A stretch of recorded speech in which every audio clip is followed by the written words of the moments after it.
Welcome to 100 Voices on Special Education, a special interview series from Special Education News and Noteworthy.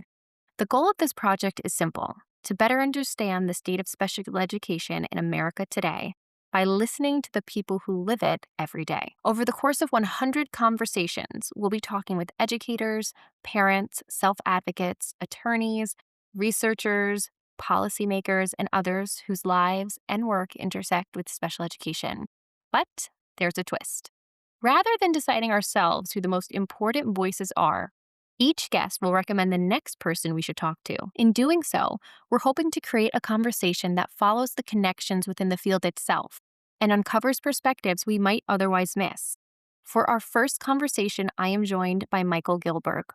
Michael is a special education attorney, disability rights advocate, and autistic self advocate who has dedicated his career to helping students with disabilities obtain the education and services that they are entitled to under the law.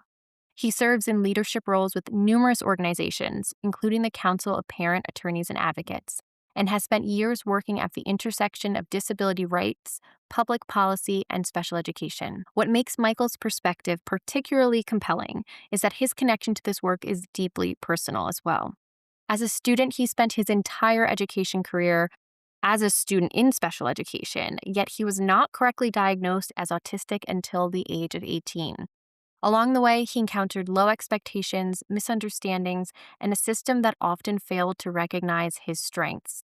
Those experiences ultimately shaped his decision to become an attorney and advocate for students facing similar challenges today. In our conversation, we're going to explore Michael's journey from a student with a disability enrolled in special education services to a special education attorney, the lessons he's learned from both sides of the table, what he believes is working in special education today, what concerns him most about its future, and where he believes meaningful change is possible.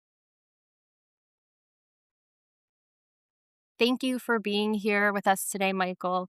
I'm so appreciative of your time. And before we talk about your work as an attorney, I'd love to start with your experience as a student. So, when you think back to yourself as a child, what do you remember most vividly? What was school like for you? School was very challenging. I'm not sure how much you introduced about me to your listeners, but I was a child in special ed with, as I said, undiagnosed autism back in the day in the 1970s and 80s. I like to joke that I had autism before it was cool, and they didn't know what my diagnosis was back then. And so I was given a bunch of diagnoses that ended up being wrong, and I went through special ed. And as I always say, the system just didn't work for me. And I didn't get a normal education or a typical education until I reached college. Yeah, and you've shared publicly that you spent your entire school career in the special education system, but like you said, that correct diagnosis didn't come till about age 18, right? 18 is when I was first diagnosed. As I always tell people, when I was a kid, people thought autism was people was kids sitting in the corner banging their head against the wall, non-speaking.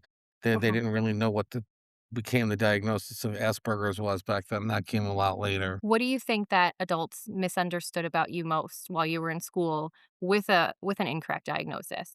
I think the idea that I was just a bad kid or a troubled kid in some ways, as I always tell people, the social worker told my mother in 6th grade, "Throw your son away, forget about him. He's never gonna graduate high school," and obviously now I'm a lawyer, so he was wrong, and I always tell the story that I had one friend at that time in school, and they said he was fine, ready to send him back to public school, and the social worker actually violated his trust and told the entire class something he said in confidence, and this kid never trusted an adult again, and as a result, the day before his 16th birthday, committed suicide because he never confided in people. So I always say, as much as they failed me, they failed him worse. Yeah. And you described that, which is terrible. What was your friend's name? His name was also Michael. Michael. So you describe Michael's suicide as a real turning point in your life. And I can imagine being a teenager and having someone who's essentially, I mean, I think your birthdays were just very, very close He together as was 5 well. days younger than me. He died Yeah. he killed himself 4 days after my birthday, the day before his. But it's interesting. My mother always says to this day, I didn't seem surprised when it happened. In many ways, she felt like it affected her more than it affected me. Why do you think that is? I don't know. She still says that and that was 33 years ago, and she still says that to this day. So, I think it's just her own observation. I mean, we Yeah. look back at things now. My mother and I talk about these things 30 something years later, and sometimes, time changes your perspective on things. Yeah. And it also seems to me like that social worker just gravely misunderstood both of you, where maybe some Absolutely. of the struggles that you were having were more outward facing. I was very in your face. I was loud. This kid was very shy and introverted, Yeah. and kept it all inside. Yeah. And in I a way never you kept anything inside. yeah. And unfortunately, I looked up the social worker about a decade ago to tell him he was wrong about me, but I had found his obituary. He had died of cancer, so I didn't get the satisfaction of telling him that. Well, it really seems like, since that really horrible moment in your life that you were able Mm. to turn it into the turning point that it is. And not only that, but really make your career and your success a monument, not only to how strong you are and how capable you are, but also a monument to your friend Michael's memory. So I think that's something to really be proud of. And if that social worker were around, I'm sure he would be eating his words. But I Yeah, think I you, just looked it up. His obituary was from 2011, so he's already been dead about 15 years himself. okay. So unfortunately, I didn't get that satisfaction, but you know, it is what it is. Yeah. Yeah, you've done amazing things and you're helping children that were in your shoes Right. before. But as I always say, the system, while it's not perfect in theory, is better now than it was then. Well, looking back now to your own school career, what do you think you needed that you weren't receiving then? If you were advocating for a child like yourself, what do you Probably integration with typical peers, challenging academics, those kinds of things. I was a very loud, I think, in your face. Again, my mother and I will still to this day disagree about what I was like back then. We still have debates about it all these years later, but I think I was in your face. I also and this problem persisted through law school. I would tell teachers when they were wrong. How did your mom view you? Because She you said didn't you know guys what have to 2 do. different She likes to say now that she didn't do everything right, but she made the right decisions overall because of where I am. She takes a lot of credit for my success. and how does that differ from how you view yourself? Mm, I think she thinks I was more problematic as a child than I remember it, but again, both of our memories are clouded by time, and by her own admission, her memory lately hasn't been great. Well, She's what do been they forget say? There's your story, my story, and what actually happened, right? So it's Right. probably a happy medium. It's somewhere in the middle for you guys. And her memory's been a little off lately, but it's more short-term memory. Yeah, okay. So long term, she probably has a pretty good idea. As a Something mom, I like to think I tell the true story about my kids, but I probably give a skewed I think version we I'm all look too at far. things through our own lens. Yeah, that's very true. Well, what would you tell your younger self today, standing where you are? What advice would you give him? Some of it will work out in the end, not all of it, but some of it. Okay, that's Well, great. maybe a few things to do differently. All of us would say that. I I think. always say if I could live my life over again, the things I would do differently. When did you first begin to think about becoming a lawyer? Well, funny enough, my mother, and she'll always remind me of this, when I was about 8 years old, she said that I'd make a good lawyer. Mhm. Because of the argumentativeness? Is I was that argumentative, she always said that. So I think the idea was there very early on. So she kind of planted the seed in your head that you've got what it takes, you could be a lawyer. She'll take credit for it for sure. And when did you start to seriously consider it? Because I know, our parents say things, but then we have to have that buy-in down the road when it comes to making those decisions. Was it in high school? Was it after? Maybe it was before? Uh, no, it was after college when I didn't know what I wanted to do. I did psychology in college and I really liked it. So I went to grad school in psychology. Thought I wanted to be a psychologist, hated it, dropped out.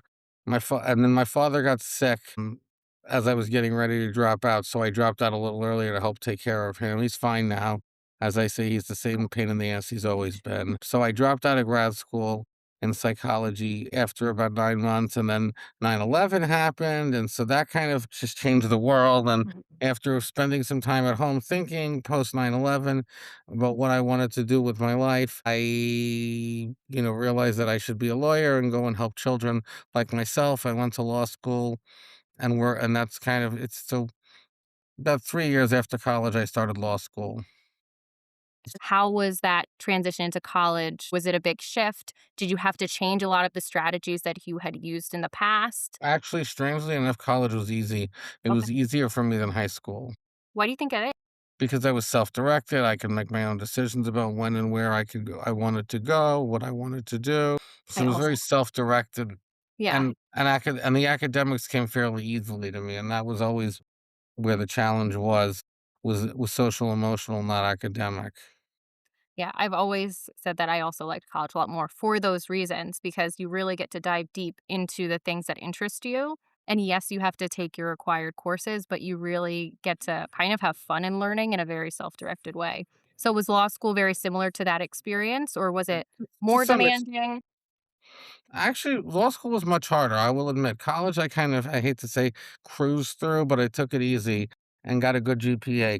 Law school was a little more challenging. My grades were not quite as good. It was a lot more competitive. Okay, okay. And I'm sure your law professors will be happy to hear like, "Phew, like we made it a challenge for our students." Some of them, the ones that are still alive, a few have passed away since then. So, but law school is different than college Mhm. Would for you sure. say that there were any moments where you were like, "I don't know if this is the right idea," or were you like, "No, I'm in it, I'm committed, no matter There were how" a couple moments my first year or so, I would be screaming to my mother, "I don't think I can do this," and she's like, "Yes, you can. You can do this." Yeah. I would Would you yell say at her, "I don't think I can do this. I think that I'm over my head," and she's like, "No, you can do this. I believe in you." would you say that she's been your biggest cheerleader throughout your life? She would say that, but probably true. I That's like your mom more and more every time we talk. She seems like she's got some, like, good quips. I mean, they say behind every special needs child who makes a success of themselves, there's a mother who never gave up. That's true. That's true, I've heard that too. I believe that as well. Parenting is a big part of it. Yeah. He gets, the more autistic he seems. Okay. Okay. So tell me about your first special education case. What do you remember most about it? I can't actually tell you when my first case was, it's so long ago, Mhm. but I worked for another attorney in Connecticut before going out on my own. I've had so many cases, I can't remember one that stands out as the first, so I Okay. don't know. As weird as that sounds, I just don't remember a number at first. No, that's great. You're like, I've worked with so many people that They waited together, and the first stuff yeah. I did when I worked for the other attorney was really just drafting, not before I started working with the clients. Well, let me ask you this question then. Since starting your own practice, is there a case in particular that stands out to you that maybe had an impact of like, I'm happy that I'm doing this or oof, I'm clearly needed here. Yeah, and unfortunately, it's not always the case as you win. I had a case in upstate New York that I really felt passionate about. I did the appeal without charging the family. I felt the kid really was he was deserved needed the supports. He was autistic. He was bullied, and the school district was just so cruel to him. And the school district attorney, who's notoriously disliked by parent attorneys himself, said to me, the kid should learn to be normal. And this is an attorney who, let's just say, on the transcript, you can actually see that he's cursing me out on the record. He's calling me, I don't want to, I'm sure you're going to censor it. So he's cursing at me on the record. He threatened to beat me up. So it was a very contentious case. And it was a case that, unfortunately, we had a hearing officer that I made a very poor decision. What did you take away from that case, being that it was so difficult? And also it sounds like, a test in self-control for someone who's just being disrespectful. Well, that he's just a disrespectful person, which I already know. Yeah.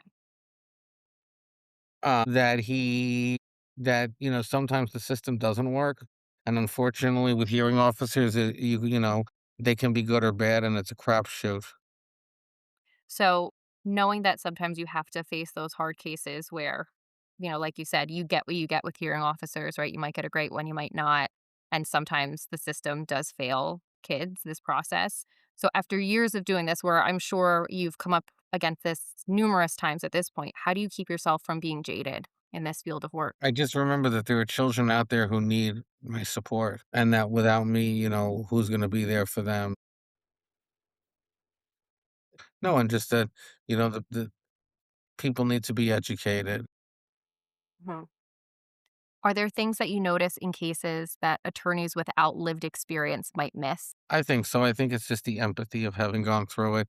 And it's a debate in the community. I used to joke the typical special ed attorney for a long time was a mother who in the suburbs in a place like Chappaqua, not the stereotype, who was an attorney in another field. And then she had a child with special needs and transitioned. She'd be like a corporate attorney. Mhm. That was the prototypical profile. But over Yeah. the past 10 to 20 years, we've seen more and more people in the field who are actually have that lived experience. I read somewhere, and you're probably gonna have to help me correct or clarify on this, but that there are kind of like organizations for attorneys that fall into different identities, and attorneys with disabilities has been one that has been kind of attempted to get off the ground. Is there any kind of coalition for attorney with disabilities I've going? been involved with that and we've tried. Mhm, Unfortunately, over time there have been groups that have tried to spring up, but unlike, affinity bars, as they're called, based on race, gender, sexual orientation, or other characteristics, mhm, there always seems to be some sort of internal conflict. People's egos, for mm. attorneys with disabilities, people having disputes, and there always seems to be some sort of interpersonal conflict. That's just getting in the way of it. Yeah, Right. It's never gotten to the point of like some of the other bar associations. But I see that a lot too. Less so, but I've seen it with the Jewish bar groups I've been involved with. Sometimes it happens too. When you get a bunch of lawyers, people still have egos no matter what. yeah, yeah, I can see that, being the case. So Right. let's talk about another group that I'm familiar with too, COPA. So how did you first first get involved? And if you wanna just give a little brief overview of what your role is there. COPA is the Council of Parent Attorneys and Advocates. It's a basically national professional organization of special ed attorneys, people who practice in this field, advocates and attorneys. Excuse me, attorneys and advocates and related professionals. And I got involved through working in the field. And I mean, basically, if you're in special ed as an advocate or attorney on the parent side, you know COPA. Mhm. If you don't know COPA, you're not doing something right. And so I'm on the national board after being involved for 3 or 4 years. They said to me, "We'd like you to serve on the board. We think your lived experience is important. You bring a valuable perspective." Because COPA said they realized they had to not just represent the attorneys and advocates, but they needed people with that lived experience of the children COPA's advocating for. And So how have you enjoyed your role on the board these past and few? there's been ups and downs like any board, there's ups and downs. What do you think that your different perspective, and now they have other board members too that are also a part of the disability community. What do you think that that's brought to this organization and also other organizations that you've been on the board of throughout the years? I think it's brought perspective. Mhm. Which is You important. know, Yeah. I think it's brought perspective is what I would say. That, again, people having that lived experience. What do you think, just going back to special education in particular, what do you think is something that's working really well in special education right now? That's Like that's you're that's like, I'm not sure right now. It's hard to say because we're living in such an uncertain time, especially with people being concerned about the recent move to close the Department of Education. Mhm. Without getting too political, Yeah. people are concerned about that and moving it to HHS. But let's get into that a little bit. So when you first heard discussions about moving the Office of Special Education to HHS, what was your immediate reaction? I don't think it's a good idea. As many people have said, and COPA has said, Mhm, you have people at the Department of Education who have specialized expertise in the field of education. mhm. Just working at HHS doesn't give you that educational expertise. Yeah.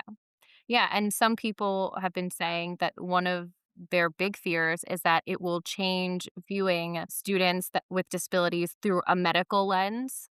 Instead of an educational. And Yeah, again, without getting too political, especially within the autism community and the autism world, RFK Jr. remains a very controversial figure. yeah. And understandably so. I think anybody that's listening to this podcast is probably going to be, in the loop of the offensive things that he has said, Right. right? And he never And stepped back either.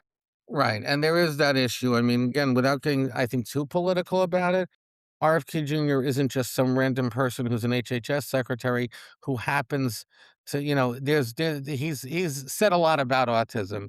If he were somebody, a doctor focused, he's not a doctor focused on other things, I don't think people would be as concerned, even if they disagreed with him politically. But because he has said so much about autism and has involved himself so much in the autism conversation, Mhm.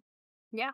I think that that has led to some issues within the within the concerns that people a lot of people don't want him being the one handling it. And again, but there is also a segment of the autism community that supports him. So Mhm. it's a very tricky situation, but by and large, most people are concerned about that piece of it. He said at one point that children with autism will never do certain things. And I think I had done most of the things on his list other than write a poem, which I have no desire to do. And I said, well, if he's saying kids with autism will never have to pay taxes, I said, does that make me tax exempt? Yeah. That's a good question to pose to him. So, But I didn't think the government would accept that as an answer if I said RFK Jr. says I'm tax exempt. yeah, says, "I don't have to do I'm not gonna do them. I don't have to do 'em. Can I get a refund for all the taxes that I've already paid?" You might be wondering. No, it was my little joke about what he Yeah. said. Yeah, and, I think sometimes one of the ways that we can handle and get through these situations, right, is through humor too, right? Because when someone says something that's just really insulting to so many people, sometimes Right, you have to just be like, "You know what? That's not reality what that person is saying," and while we can't let them off the hook for it, we can't really internalize it either because it's not true. Because it's right, not true, and autism is a spectrum for a reason. Yes, there are those that are more profoundly impacted, but to just make, like, a blanket statement and about that's a huge debate in the community, the term profound autism. yeah. Yeah. And I always take the view of, look, I don't and I know this we're talking about special ed, but I think this does relate. I don't know what it's like to be non-speaking or not able to feed or toilet yourselves like a lot of these people. So Mhm. I don't necessarily wanna speak for them because it's not my life experience. Yeah, and that's fair. That's fair. As my mother says, I was not nonverbal, I was pre-verbal. Mhm. You're always ready. I sometimes talk too much. Overly verbal, your mother would say. Exactly, overly verbal. I've got a couple of overly verbal kiddos as well. They love to chat. Yes. So so what do you think families and advocates should be paying attention to as these conversations unfold? Because right now, as we know, they've announced that they are trying to make the move for the Department of Special Education to HHS. There's some talk about there's in July, Congress might try to push back, do a vote to block it. That's also still a big question mark. But Right. what should people that care about this and are emotionally invested in this because profession or family or Write themselves? to your congressmen and senators. I think one of the other issues that we worry about with everything is that in the past, if a district didn't do the right thing or broke the law, you could seek state or federal oversight. And now I tell parents basically you can go to the state, but at this point, nothing's happening federally. There is no real federal oversight at this Yeah. point because of the deconstruction of the Department of Education. That if you file a complaint with the federal Department of Education, it's going to go into some file somewhere and disappear. Yeah, as they're moving all their boxes to another Exactly. building, yeah, it's gonna get So lost. so people are concerned that there's gonna be less oversight of local school districts, and the problem is a lot of people will say local control is local school districts don't always do the right thing, and what I've learned in doing this is a lot of it comes down to money, and I tell parents, "Your child is a number," which they hate, but it's the truth, and people don't look at the long-term aspects that in special ed, to me, one of the big failures is we think a year or two at a time. We don't think 20 or 30 years long term. Well, where will this kid be in 5 years or 10 years or 20 years? We think where will he or she be in a year or two? Yeah, And so I think the problem is that people don't look at if you what it takes to set that child up for maximum independence when they get to adulthood. And as yeah, I always say, you could pay for the child through the special ed system for 18 to 20 years where you're paying for the schooling, or you mhm, could put him on public assistance where he's going to be on social security and disability for 50 years and you're going to be paying a lot more money because then you're paying living expenses. yeah, And yeah, people don't think about that because while they're both tax dollars, One's coming out of your pocket, one's coming out of my pocket, and the school districts would rather leave the federal government on the hook than take the money themselves, Mhm. even though it's all taxpayer money. Yeah. And I want to go back to what you said about that for these like district officials that mostly the child is just a number because it's so true. You sit in meetings, I've been in meetings as well, where they come in now because an attorney there or an advocate is there, but they've never met the child. They've never worked with the child. Some districts are huge and they really are making decisions with their budget in the back of their mind. Absolutely. Well, and I will say this is, I'm sure this podcast will be heard nationwide, hopefully.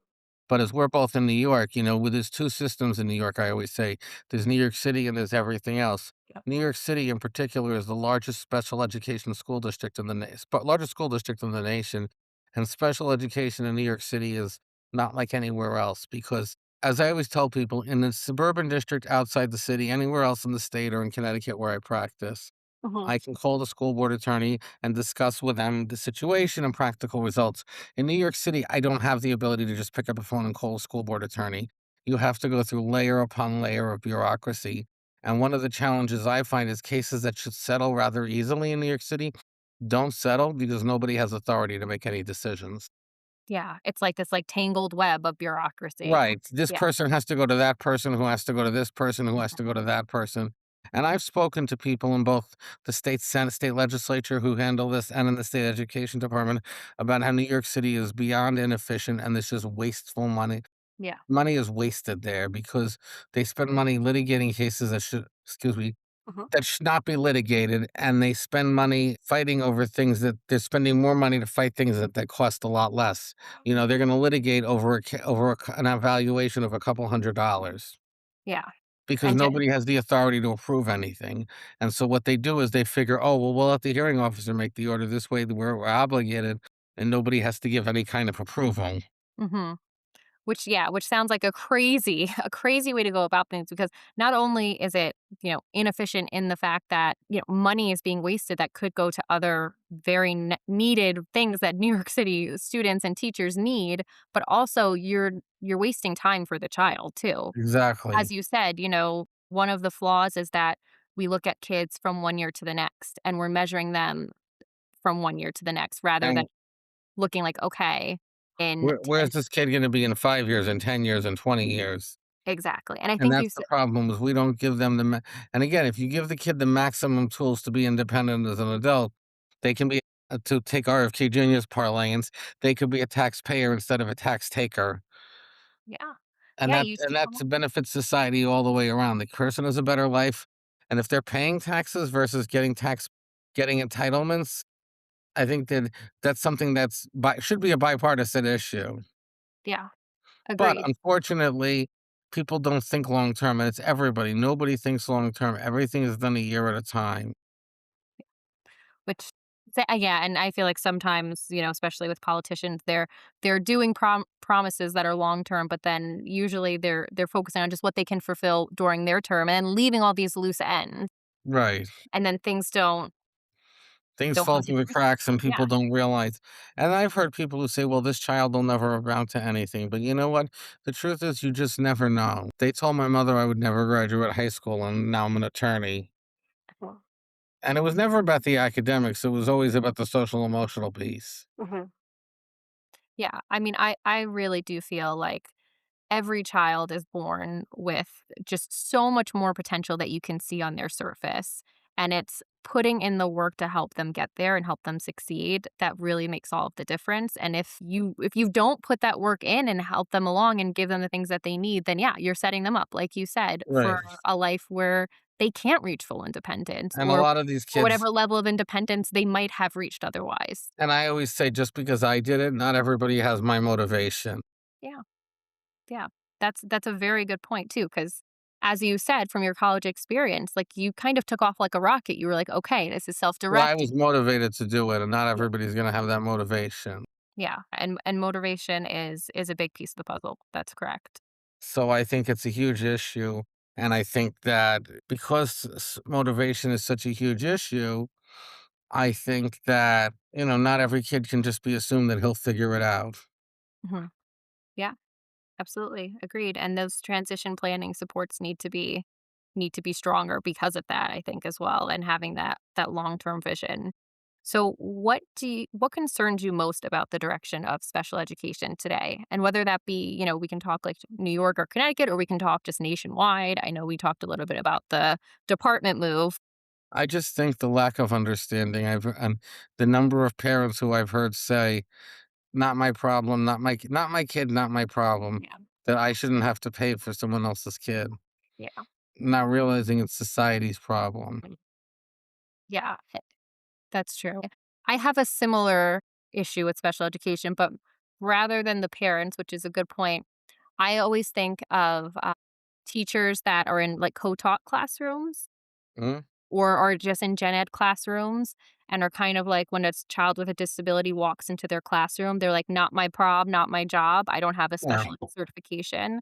Because I look at the lens of like, it is bananas to think that you could have a 20, 30-year long career in teaching and not have to teach a child with a disability because disabilities run a spectrum of, exactly. you could have a child with a writing disability, you could have a child with a limb difference, you could have, ADHD diagnosis. So to just assume that you don't owe an obligation to any student with a disability because you don't have a specific certification, that's like that that grinds my gears Right, to quote Family Guy. But it grinds my gears that there's that mentality of like, well, that's not my title, so I don't owe this child any. exactly, and the problem is too many and I hate to stereotype, older teachers in many cases.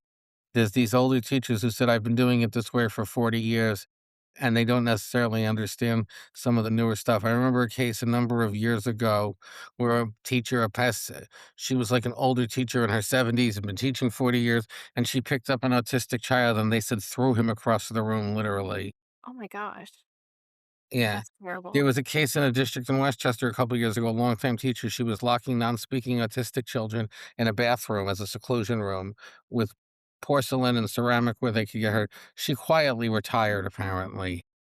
Yeah, that's the fact But that these quietly retiring was an option is right, there was looks I think there was looked into pursuing the district attorney looked into charging her for her behavior because these kids were non-speaking, so they couldn't communicate and they were coming home bruised.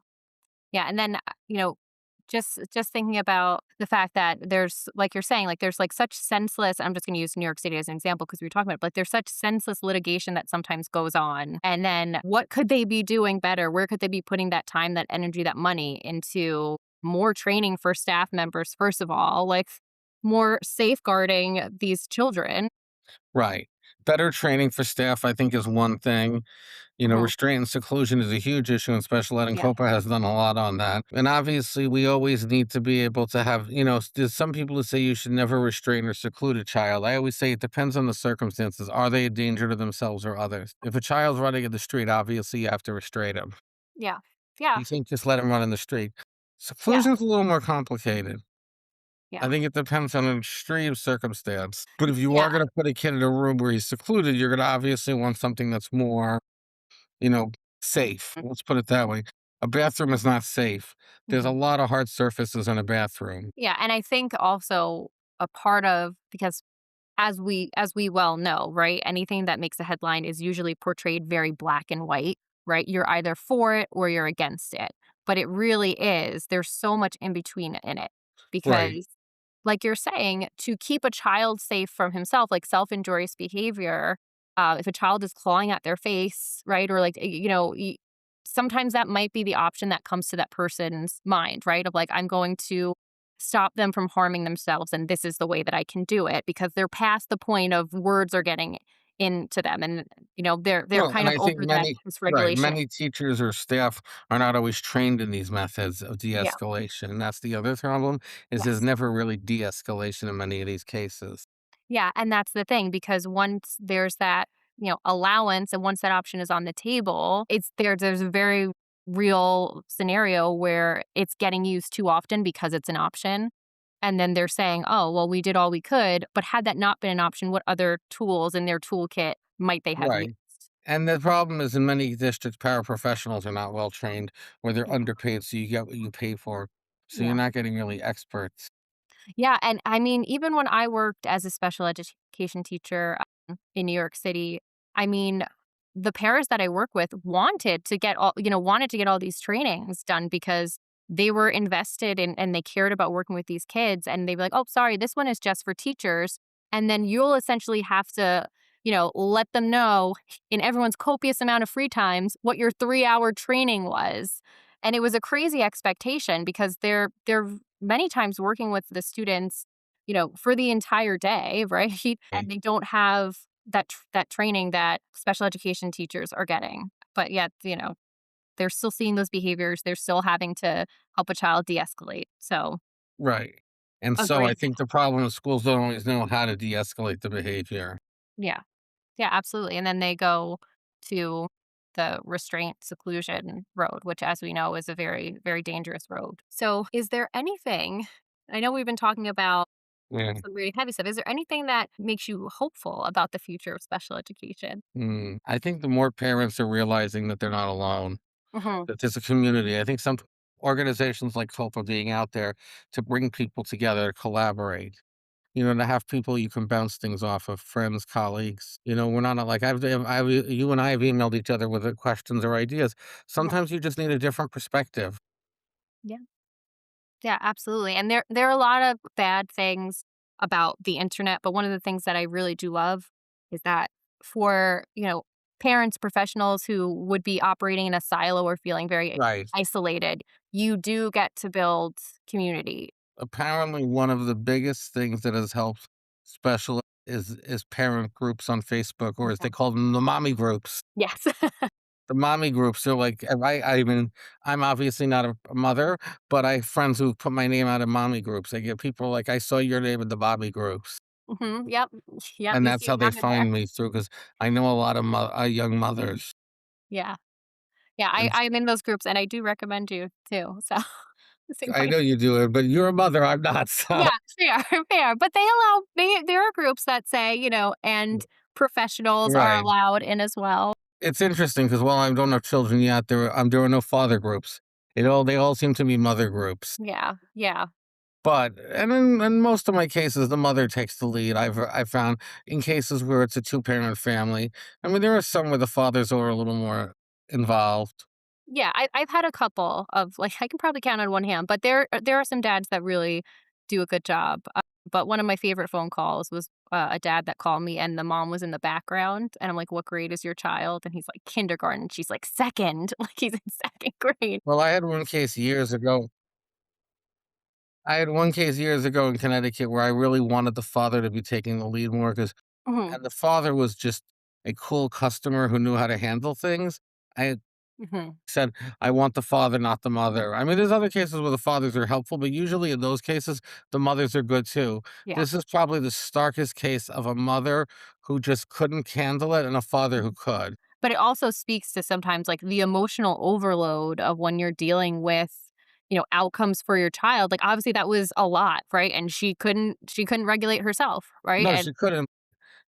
There was clearly a disparity between the parents in terms of ability, and probably more than I've ever seen in a case. But I also think that, that most of the time it is the mother. But like I said, some fathers are very good. Some cases you have where I've had a couple of cases where the mother is the breadwinner and the father Mhm. takes the lead. I Yeah. also see a lot of cases, and this is usually this way, where the mother wants help and advocacy and service, and the father's somewhat resistant because he Mhm. doesn't want to admit his child has a disability Yeah. in many cases. And it's usually the fathers more than the mothers. They see it as a reflection on themselves. Yeah. And Yeah, I've run into that. I've run into that a couple of times as I well. think it's a struggle I've had with my father after 70 bleh.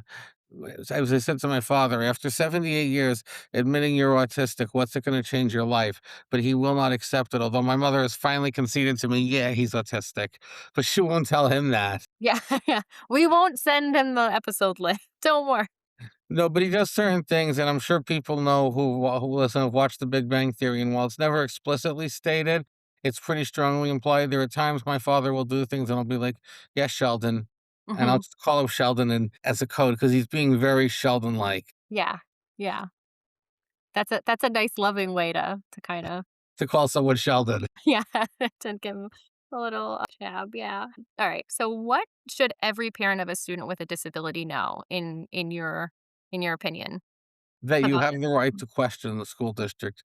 You have the right to say, "No, I don't want this," or "I do want this," or to ask for more information, or to bring an attorney or advocate or anyone else you want. Very often, I think parents feel intimidated that they're not allowed to raise questions, Yeah. that they have to take what they're given. Mhm. I've heard that so many times. I didn't realize that saying no was an option. Right. Or they feel that they're not an equal member of the team, even Mhm. though they are. Yep. Yeah.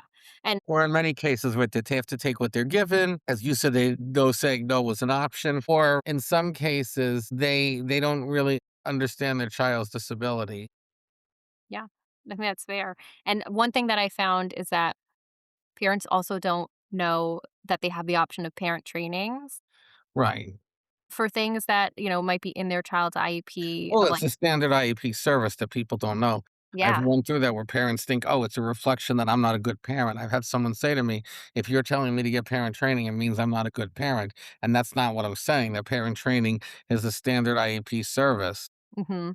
Yeah, and maybe it's like the label that's putting them It's off right. because like It's not reflective of your ability as a parent, is what it's I'm not training for how to parent, it's training meant for parents, and that's true, like, it could be a misunderstanding too. I've also had in meetings teachers not understand that parent training or, like, people like, no it was a very small meeting, and not realizing that parent training was something that they could put on the IEP, which was right. concerned. They're like, "We're It's gonna have called to get." parent counseling and training, and it's, again, a standard IEP service that is underutilized nationwide. Yeah, 100%. So, what is something about special education that people outside of the system might fundamentally misunderstand? That it's not always kids who are intellectually impaired or academically. I've had parents say to me, "My kid doesn't have special ed, he's smart." Mhm. Yeah, I've heard that too. Thinking that a kid under special ed has to have an intellectual impairment. Yeah.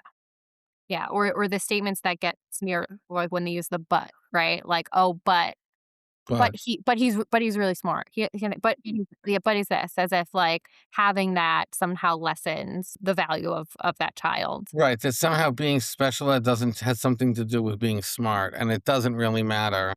You Yes. know, Yeah. you can be very smart, and again, I'll go back to The Big Bang Theory. Sheldon to me is one of the great, and again, it's a fictional character, but it's one of the great autistic portrayals on television, even though they never explicitly say it, and nobody can dispute that Sheldon is a bright character. Yeah. Yeah, absolutely. That's actually one of my mom's favorite shows, The Big Bang Theory. A lot of people, but Yeah. It's a good show. It's a good show, I and joke to people, though, as a hopeless romantic, I relate more to Raj than Sheldon, even being autistic. Raj is a good character too, and it works Yeah, out well for Raj in the end, so yes.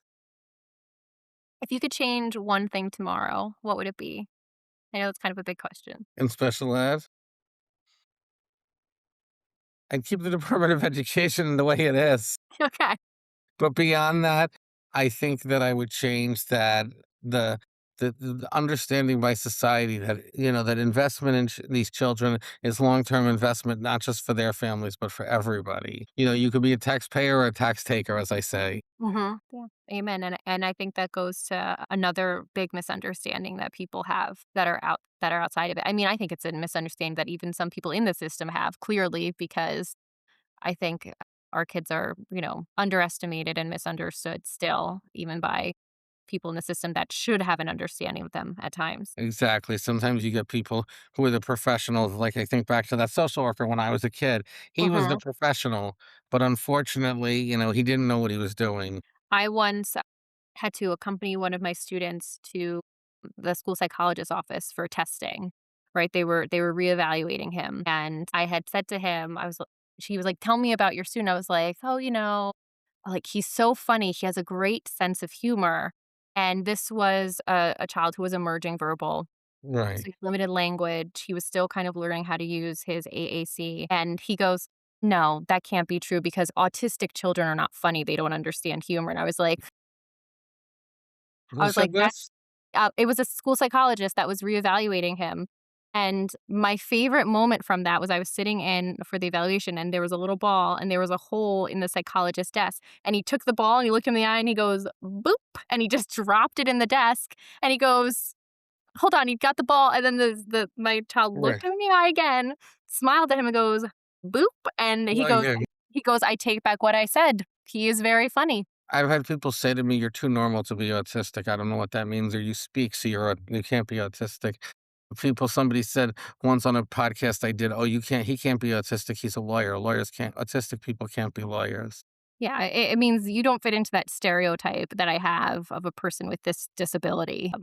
And just the fact like it can come out of someone's mouth and they don't hear it like that, I always find very interesting. That you're basically just saying I have a stereotype of what someone with autism should And I act think a and lot be of it is, capable. and unfortunately, and I'm not blaming her, Temple Grandin became a template, and everybody assumes all autistics are like her, and I've Uh-huh. had people say to me, "You're not like Temple Grandin." I'm like, "No, I'm not like Temple Grandin. I'm male, she's female. She's 30 years older than me.